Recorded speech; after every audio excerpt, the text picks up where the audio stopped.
Welcome to Health Strategy TV. Today I have with me James Kingsland from the Department of Health. Welcome, James. Thanks. And first of all, could you remind me of your job title, because it's quite a long one, isn't it? Yes, and complex. Probably most importantly, what I am is a general practitioner. I've been a GP for 23 years in Wallasey, Merseyside, but that's now a half-time post because the other half-time is contracted to the Department of Health as a national clinical lead for something called the Clinical Commissioning Community. This is a programme to support the implementation of clinical commissioning nationally or within England. So it's a process by which we're trying to get consistent information out to the service and have a new information highway between the service and the centre. A communication channel that is unbranded by any sort of membership organisation, because clearly the centre will interact with the BMA, the Royal College and membership organisations, of which I'm also president of the National Association of Primary Care, which is again a membership organisation mainly for general practice. But this is to try and have a new connect between the new developing centre, the NHS Commissioning Board, and the service, so that we can spread the word, understand what the challenges are in the service, and hopefully hear about good practice. So what are those challenges? Within this particular programme, one of the biggest challenges for this reform, and possibly the reason for the pause in the process of legislation, was the difficulty in such a large change to the NHS in articulating a consistent and accurate message. We seem to have lost a large part of the narrative behind the reforms.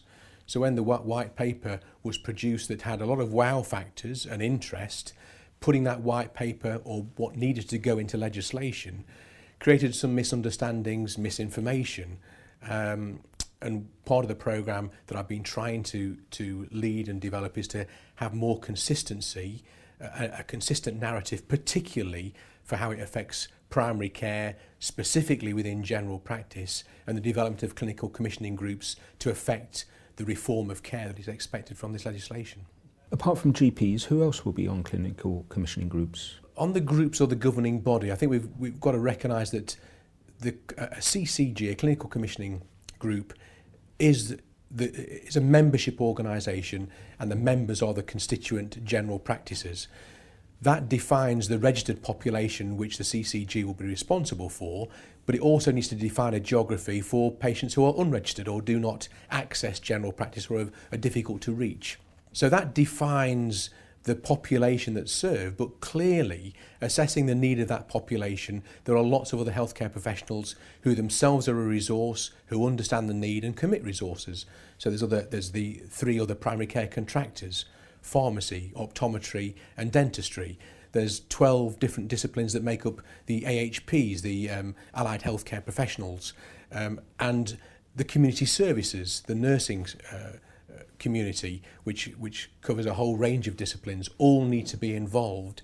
And the challenge is to make sure that at the working level of clinical commissioning, that full clinical commissioning community is involved. On the board level, then there may be more focus on general practice, but there is prescribed positions for a secondary care clinician, a nurse, as well as the GPs representing the membership practices.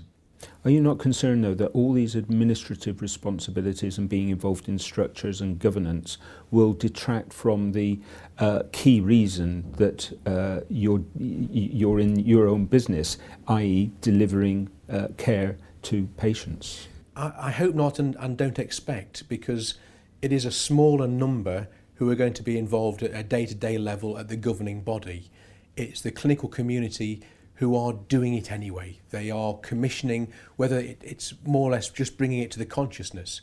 And what I have seen when general practice is given the ability to analyse costs, the budgets that are deployed, look at activity and challenge that activity, and in the past probably haven't had the ability to make decisions on behalf of their patients or with their patients to change care, now they have that ability.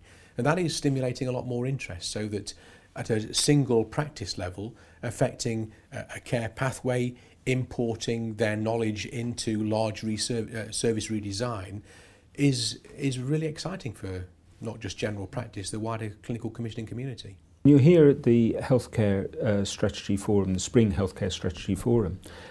What are the key messages that you want to get over to the audience here?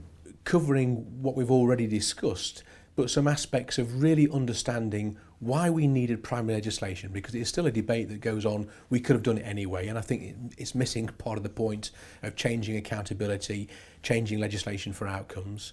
What exactly a CCG is, to dispel the myths that it is taking lots and lots of GPs away from their day-to-day activity. It isn't. It's just honing that activity in a way that makes more efficient use of NHS resources in the financial difficulty or the climate we're in, and really articulating why we need to focus this reform exactly on that, care reform, not restructuring the NHS, because we are seeing too much focus, understandably in one respect, and needed to recreate new organisations to manage the public purse, but they are only the vehicle to really affect reform of healthcare within our NHS. And I think it's the greatest opportunity, certainly in the 23 years I've been a GP, to do that.